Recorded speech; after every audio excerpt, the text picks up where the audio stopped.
and welcome back to the Book and Life podcast. Today we're going to have a brand new book guest on. Whether they're an author, an editor, a producer, you'll never quite know, so you're in for one hell of a ride. But today I just have to do the adverts and then I'll get us straight into that most important conversation.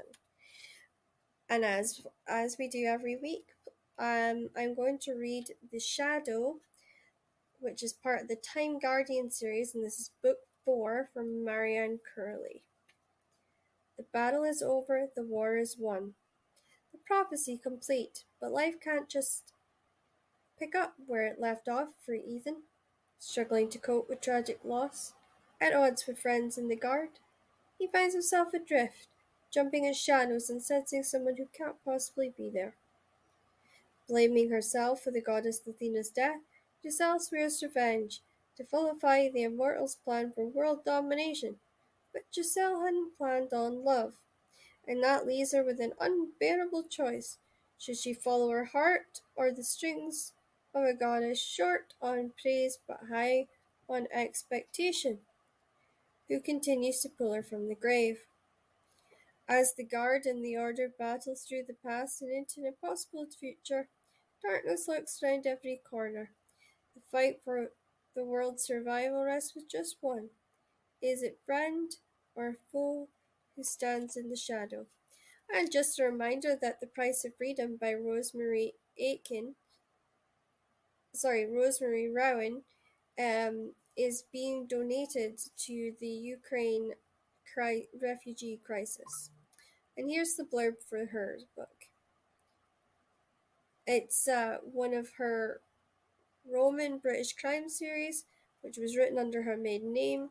All editions can be found online where all books are sold, even her agents donating her commission. Sorry, I don't have the blurb for that, but that's what she's doing. And now, without further ado, let's get you to the guests. Welcome back to the Book and Life podcast, guys. I promised you a phenomenal author, and I could not have picked a better one for you guys this week. I am super excited to welcome this woman who can spin worlds unlike any other, and she's blessed us with her presence today, and hopefully you might learn something and might gain some knowledge, and might really enjoy this journey that she's going to take us on. So without further ado, everyone please welcome Jan to the show. Did I get Hi that everyone, Jayne. Jayne, yeah. I was close. I was close. Yeah, fair enough. Yeah, tell us about your new book and what was your aha moment that made you write it? So my most recent book that has just come out, which is called One of the Boys in the US, and I Did It For You in the UK, looks at really this idea of genetic testing, which is something that we're seeing increasingly as something that's becoming more and more normal, and the idea that lots of things that we're currently dealing with have genetic underpinnings. So I took that idea and I applied it to a sort of a specific scenario, I suppose, really, which is an issue that really interests me. I've written about it before, which is the topic of male violence. And I said, if male violence has genetic underpinnings, because we're now seeing, more and more things are saying, well, it's this gene, it's this gene. Is there a genetic difference in some men and in men versus women that makes men violent? If there is something genetic, we can test for it. If we can test for it, would you have your newborn son tested to see if he has a genetic predisposition for violent behavior? So that's really the idea. If we had a genetic test to predict violent male behavior, would you have your newborn son tested? Would you want to know? That is a hell of a question for anybody, I think. And it's a really good one because when you're looking at sort of the psychology of criminal behavior, particularly in domestic violence, and particularly between women and between men focusing on women, it just seems like it's always getting higher, and it seems like no matter what we're doing on a psychological level, it's not really having that impact. So maybe something like this could offer people a ways and means of putting in safeguards or putting in things that could change the direction if they knew about it beforehand. But then there's also that kind of, would you want to know as a mother that your son could become that? Is Yeah, I think it's not only would you want to know, mhm, but also can you influence the way in which a boy develops by knowing? So, for example, if you have your son tested and it turns out that he does have this genetic predisposition, you are going to treat him differently always, because you are going to know something about him. So you are going to look at his behavior and you are going to explain it in certain ways. You're going to have certain expectations of how he's going to behave and what he's going to do. You are going to think, I need to punish this, I need to worry about this, yeah, very differently from if you had a boy where either you thought he was a good boy or you mhm, didn't know at all. yeah, exactly. It would change your rearing behaviors completely, Yeah, and that would be a hell of a situation for any new, particularly if it's a new mother. You know, she's never had a child before, and that's something that she's got to face and she's got to kind of figure out too. And I think that's a really important topic and a really important question to be raising, um, especially as we are seeing sort of advances in genetics. We're seeing advances in, well, what else is there in our, in our gene DNA and everything else that can sort of explain how this world is progressing in the direction that it is. And yeah, I think there's more there to think about and uncover, especially from a sort of psychological point of view. And I love the fact that you dived into it and that you're shining a light on it and saying, well, what if, you know? I think it is a matter of time, to be honest, before we start Yeah, discovering genetic underpinnings for behaviours in this way. But I do think it's important as well to understand that this is a very simplistic way of looking at it. yeah, We're starting to identify genes for things, but we don't really know how they work. We don't really know how you get from this gene to this outcome a lot of the yep, time. And it's also very important not to overestimate genetics and underestimate environment, or vice versa, because it's never one or the other. It's always both working together. exactly. And you have to, I think it's good though, because if you have a test like that, then you can go and get maybe training in sort of more psychological, and you can start figure out ways and routines and things that you could do that could Yeah, maybe underline and underpin a lot of what that genetic testing could do, just as we take precautions with medicine now and we look at different ways in making sure that that's not going to be a thing. yeah. Um, I think it's an incredible topic that you've chosen. How did you come up with this particular one? What was your aha moment behind it? So this is going to be a bit of a funny one, which may not be quite what readers are expecting, but I suspect published writers this may ring a bell with. A lot of writers will be sitting on the edge of their seats going, "Ooh, I wonder Yeah. if it's what I So think it is." this is the way it worked. So I had written a previous book prior to this one, a book called Curfew, Uh-huh. or After Dark in the UK, which is about a curfew for men. Mhm. So it's a book, Near Future Britain. Men are electronically tagged and not allowed out after 7 o'clock. They must stay at home, to give women safe access to public spaces at night. So I'd Yeah. written that book, and I needed then to write a follow-on book from that. I had a book that I was working on, that I was quite far into, and my editors basically turned around and said, you know what, we don't like it. We don't think it Oh, fits. It doesn't kind of match with the first book. We don't think it fits. Can you do something else? So that book was shelved. And for anybody who is unpublished or newly published, this is not an uncommon no, it's phenomenon. really This is not. a thing that happens all the time. You can have Yep, published 20 books and the publisher can turn around and go, do you know what? We don't like it. Do something else. yep. So I had a very short space of time to come up with some pitches for new ideas. for books Yep. that would kind of tie in with the first one. I think I came up with half a dozen ideas, just basically half a dozen what ifs. This was on the list. What if we could genetically test for male violence? Would you have your son tested? And the editors went, that's the one we want. So took that 2-line pitch and wrote a book from it. That is incredible. Just to think like you were so set on one particular threaded story and then to be ripped off of it and said, nope, go this way. And there must be almost like, because I know when I have to do it, I always have this kind of nagging feeling in my heart and in my stomach. This is I need to go back and finish what I was working on. But also there's kind of that conflict of, well, I don't have the time to go back and finish it. So you kind of almost try and shelf that nagging gut trenching feeling so that you can go back and maybe finish just the story, even if it's just for yourself. But you can finish it and then know that that's finished and know you can go touch it at another day if you ever wanted to revisit it. But do you ever get that sense when they take you off something that you get that kind of horrible gut feeling, that horrible ache in your tummy? For me, no, I didn't. With that particular book, I think I was about 3/4 of the way into writing it, and I think I knew it didn't fit and it wasn't working. Yeah. So when they came to me and said, it doesn't fit, we don't like it, it's not working, it was kind of like, okay, yeah, well, actually, I agree. Yeah. And then it just became a question of time, really, because obviously all the time that had gone into this book, I then needed to get another book written fairly sharply because I had deadlines and things I had to meet, so I had to get on with it. Deadlines are funny like that. They're such a good motivator, but they're also such a good stressor too. And you're like, ah. So yeah, no, I get that. Once you're published, it's more motivating when they attach money to them, isn't it?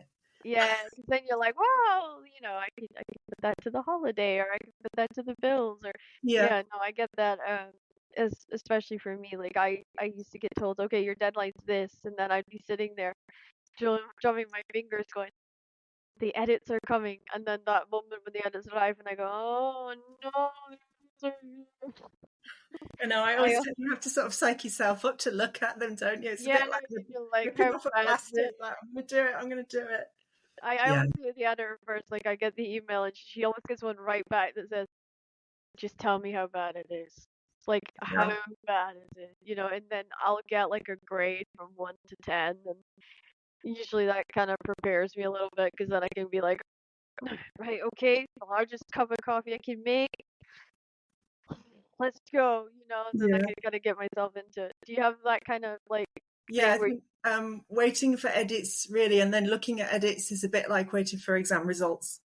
And you get the envelope in your hand and you just don't want to look because you have that bit of time before you've looked when it might not be that bad. Schrodinger's edits, I suppose. They could be really great or they could be awful and you don't know till you look. Yeah, and it's that way that you even like close your eyes and you click the button to open them and you just hold them there for an extra second. Just how many pages is it? Yeah, it's when they go, it's only minor edits and then it's 10 pages long of comments. Yeah, and then you're like, that's minor? Yeah, but any edit really at that stage was going to be not as bad as we need a whole new book.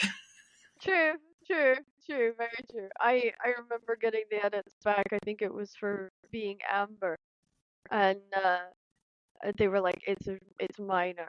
It's really minor, honestly. And I was like, okay. I'm in the hospital, so I'm like, yeah, I can do this. It's just a minor edit. I'm in the hospital. I've got nothing else to do. I'll do it. And I had 22 pages of comments and changes, and I was like, this is minor. What the hell would major look like? So total freak out. Totally sent another email to my editor going, dear God, woman, what the hell? And she wrote back, she goes, well, it could have been an entire rewrite. Well, there you go. Yeah. I was like, oh, thank God I opened it in the hospital. They've got plenty of happy tablets for me to stay safe. But I did it in 3 weeks in the hospital. And then I handed it back, and I was so relieved I handed it back. And then the nurses said I literally slept for like 2 days, didn't talk to anybody for 2 days. I was like, yeah, makes sense.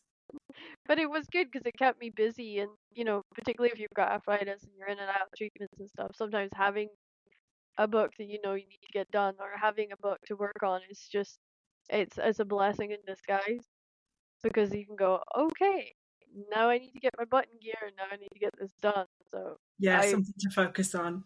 I Yeah. appreciate it a lot. Um, Not so much when they send me back edits and I know I wrote the book in 3 weeks with no sleep.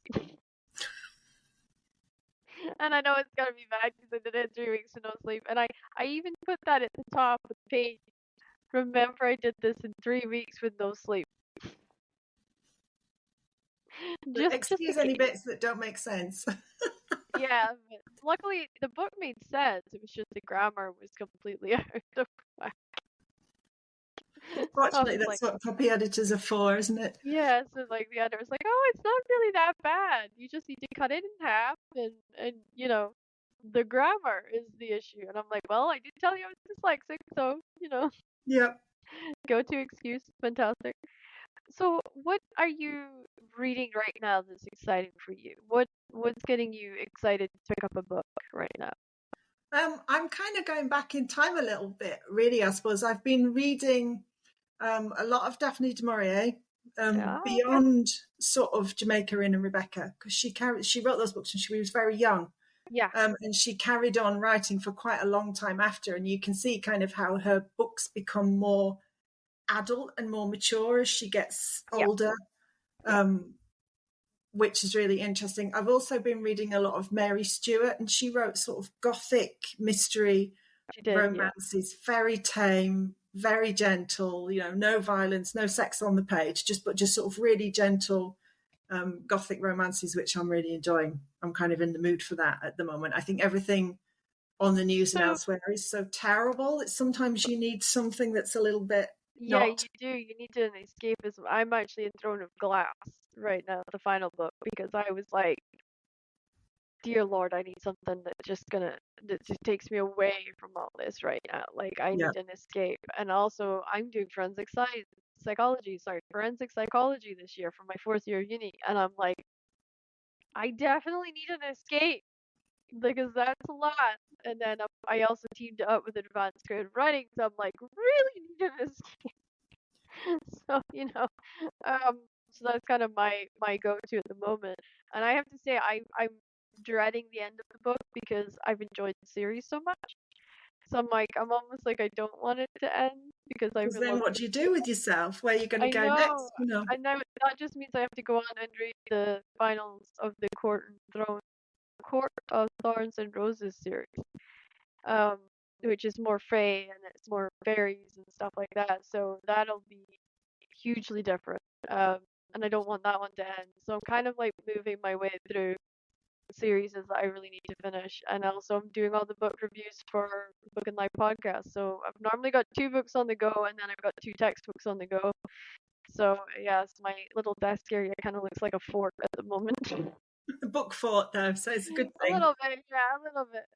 My friends came on the other day and they were like, Crystal, we can't see you. What are you doing? And I had a gigantic textbook and all they could see was my eye sticking up over the top. I'm studying, and they're like, we can't even see you. I'm like, well, I'm studying. you know. Do they like Um, blink twice if you need help?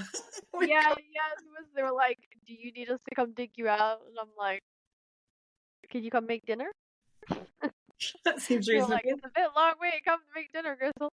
But yeah, no, it's like my online support network is probably the only reason I stay sane half the time as a writer. So I always encourage writers who listen to the show that are new or just published or just getting into it, find a really good support network online. And have ones in person too that can come by and just sort of like say you need a shower and like shove you in the shower and leave you there for 5 minutes, because I don't know if you're like me, but when I get really into the depth of a book, everybody just like gets sort of shoved to the sides and I get really focused and I get really into it. And then somebody has to come around and say, you kind of need to shower, Crystal. Plus, writing is by its very nature a solitary Yeah, pursuit, yeah. often for weeks, months on Yep. end. You can go months without having any contact with an agent or an editor or really anybody, you are left Yeah. to your own devices for very, very long stretches of time. And it's one of these things where it's either like nothing for months, or then can you do this in 3 days? Can you do this? Can you do this? Can you do Yep. this? And you have sort of 2 weeks of constant, and then nothing for 6 months. It's really strange. It is very strange. And I think for me, like, I move a lot as well. So like sometimes I'll be sitting and I'll forget that I'm not in my office. Like I'm in a coffee shop, supposed to be meeting friends or doing so, and I'll start thinking to myself aloud and I'll be writing. So I'm like the crazy lady in the corner with the notebook kind of thing. And sometimes writers will come up to me and go, "Oh, what are you working on?" Like, because they instantly recognize an author who's maybe been in solitude for like 8 weeks and finally made it to the coffee shop, and it's like, Just to yeah, sit they in a need, room with other people in it. yeah, like, and then they just start looking at me like this, or if you're sitting on a train and you get a really good idea and you start writing furiously, and then people start kind of staring at you from the other seats as if to say, "What is this person doing?" And you're like, "Thank God you don't recognize me as an author, because I would never get anything done." Um, but yeah, I actually the funniest story is like I was walking around, I think it was a couple of weeks ago in Glasgow city centre, and it was just before Waterstones opened, but the manager recognized me because I'd done a signing there not long ago, and she let me in, or he let me in early so that I could go upstairs and sit in the coffee shop and walk around the store uninterrupted. Nobody notices me, and I could just do my own thing for a couple of hours. And they had a little area which they just sort of sectioned off for me, and I was in heaven. I was like, yay, I can sit and read. No one's gonna talk to me, or I can sit and write. No one's gonna come and harass me for 2 hours. Yay! So I love going into Argyle Street and Waterstones there because they're so welcoming. They're so beautiful people. So always recommend stopping in there if you guys have an opportunity. Uh, the staff in there are truly wonderful. Have you got a favorite spot that you like to go to when you're being in the writing solitude for a while and you need to kind of come out? Um, it's kind of tricky because I kind of have a busy home life. I've got Yeah. teenagers, and so there's constantly like people in and out and stuff to do. And one thing I do really like to do, particularly when I've been in a book for a long time, and you really need that sense of like filling the well, when you're just Yeah. intellectually just a bit empty. Is I like to go into London and wander around the art galleries. I like to go to the National Yeah. Gallery and just sit, and there are particular pictures I just like to sit in front of and just look at. I don't know why, but I find that really It a does. really It really peaceful, yeah. Yeah. yeah. Well, I and think it's art and it's creative, but it's different to writing. It's a different it skill. It's is. not a skill I It's very personally different. have, but it's one that I find really inspirational. For me, it's like soaking up humans, like watching other humans sort of interacting. And in Glasgow, it's such a melting pot. So, if you go into Edinburgh, you've got one set of people in every area, so you kind of know what you're going to be seeing in certain areas. But when you go into Glasgow, it doesn't matter what store you go into, what time of day you go into, it's just a melting pot of all these different walks of life, different classes, different, backgrounds and all this sort of stuff. So I like to particularly sit on the train and take the train and just see all the different people and like how the kids are and what the kids are doing or how the adults are talking to each other or how quiet the train is sometimes. I find that's like my source because a lot of the time I get little stuck on dialogue, and I think for that it just reminds me, okay, well this is how other people talk, this is how other people interact with each other, and it just kind of refreshes me and gets me really back into the swing of writing. So what's your readers got to look forward to in this kind of upcoming year? What is it that they can get excited about? At the moment, I'm working on a book. I've been working on a book this year, which is kind of in similar genre, so it's kind of speculative.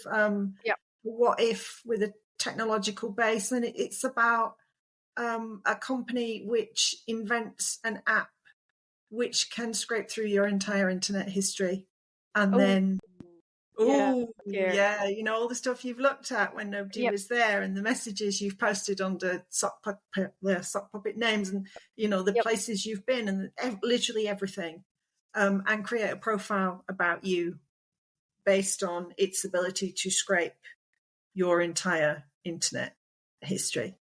So it's really about this idea of you've got nothing to fear if you've got nothing to hide. But let's be honest, we've all got Oh yes, we do. something to hide, haven't we?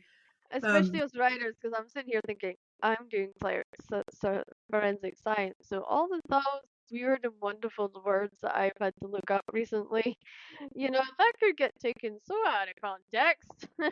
you know, it really explores this idea. I think that we are beginning to understand now that all the tech companies, there are some specific tech companies doing it, but also all the social media companies have been mining data from our online habits for yeah, years. So we understand now that they are tracking what we do and that they're yeah, looking at stuff. But I think we've only seen the tip of the iceberg in terms of what they're going to do with this information. I think the majority of us don't really understand what sort of information they have on us.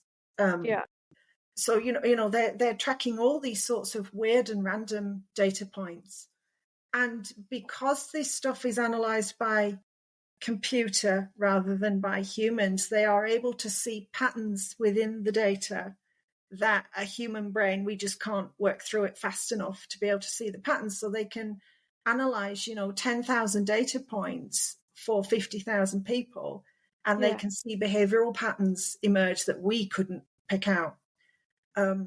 And then they can say, okay, this person has this particular pattern show up in their data.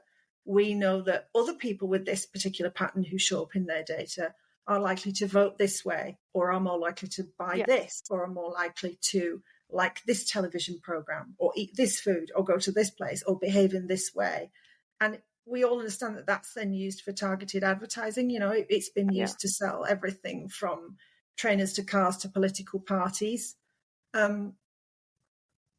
But it's really about, what are they really going to be able to do with this data long term, and yeah. what's going to happen if our privacy really disappears, our online privacy, Exactly. so that But then people, we like could for look at example, the it. police can access online stuff that at the moment they can't access.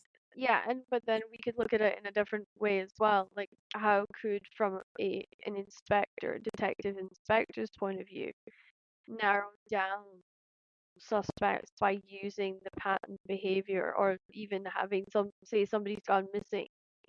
What can they get from that person's data, and the data of the people that they've talked to, and the patterns that they can find there that might lead them to where that person is, Yeah, or where the body has gone, or even just to get answers for the family. So there could be a really good use for it, but I can also see what you're saying in the really sense that this could be a really extreme bad. yeah. But It's another one of these same ideas, isn't it, that you can yeah, see there were really strong social positives, arguments for social both. goods with this, Yeah, but at the same time it's got a dark side to it. yeah. And especially if, say, the corruption is police based too. Yeah. How are we ever going to know? How are we ever going to figure that out? Because if they have access to that, they have access to patents, then who's watching them? Who's going to be making sure that they're not using these patents in these particular Yeah, situations to and then I think use it everybody will to cover agree stuff up? over Yeah, the past couple of years, we've seen this real sudden switch in scrutiny away from sort of what police are doing. Police are doing all these great things to actually the police themselves, and some very difficult questions are being asked yes, of the police now, at the moment. And it's becoming increasingly apparent, I think, that certain aspects, particularly it seems of male behaviour, are a feature, not a bug, of the type of gentleman that applies to join the police yeah. force. And I think also, with the fact that we've had a police officer who kidnapped a woman and killed her in such a brutal fashion, that's raised questions here in the UK that we don't normally, or we haven't up to this point really looked at, because it's been more of an American problem. It's been more of their sort of country's problem compared to us, where we had a certain level of respect for the police, but we also had a certain level of cynicism for them as well. But I think And fear as well. I think yeah, a lot of fear as people are well. kind Yeah, of afraid of the police.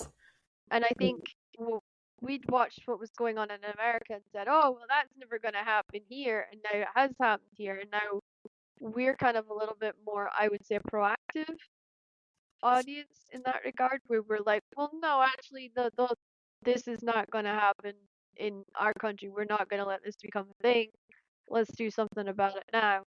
And I always look at America right now and think, how have they reached 500 mass shootings this year already? You Yeah, know? the mass shootings are a really interesting thing. I mean, Yep. the obvious Brit response to this is always, well, because you can buy a gun in Walmart. Yeah. Yeah, it is. Yeah. And But we also know, I think it has been shown quite conclusively that the time when a mass shooting is most likely is 6 weeks after a mass shooting has just occurred. Yep. Because people copy what they've seen. So we Yep. also have to be really careful. There's a role to play here as well with the media, Yeah. with news reporting and how they report on these stories, because there's a definite link between how they report and a certain type of individual then being encouraged to think that looks like a good idea. I'm going to go do that. Yeah, Um, exactly. And and now we have they are very 24/7 algorithm driven, click driven news stories where news is sold to us in a certain way constantly. yep. You can find news wherever you are, it's on somewhere. You can go on YouTube, wherever, and watch videos of murders being uploaded, live streamed onto YouTube that people can watch. I That know. Yeah. just, yeah.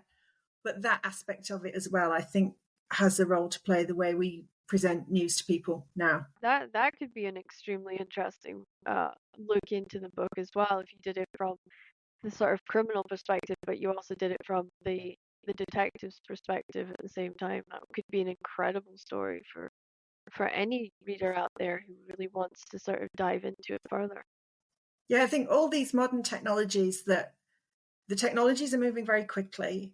We don't really understand them yet. We haven't really caught up with them. The law most certainly hasn't caught up with these technologies yet, because we know the law is always slow. The law is always behind where the technology is. If you look back even at something like mass-produced cigarettes, mass-produced smoking, that was Yeah. a new technology at one point, and it was advertised, and they said, look, it's good for you, look, it's healthy, and you should all be doing it. It makes you attractive and slim. And they really sold us smoking. And then of course we began to see the health downsides of smoking, and we started Yeah. legislating, saying, actually, you can't advertise to children, you can't sell to children, Yep. you've got to put them in restricted places. But it was slow to It was catch up. too late in a way, yeah. And I always think it's sometimes like, how do I put this nicely, but like population control.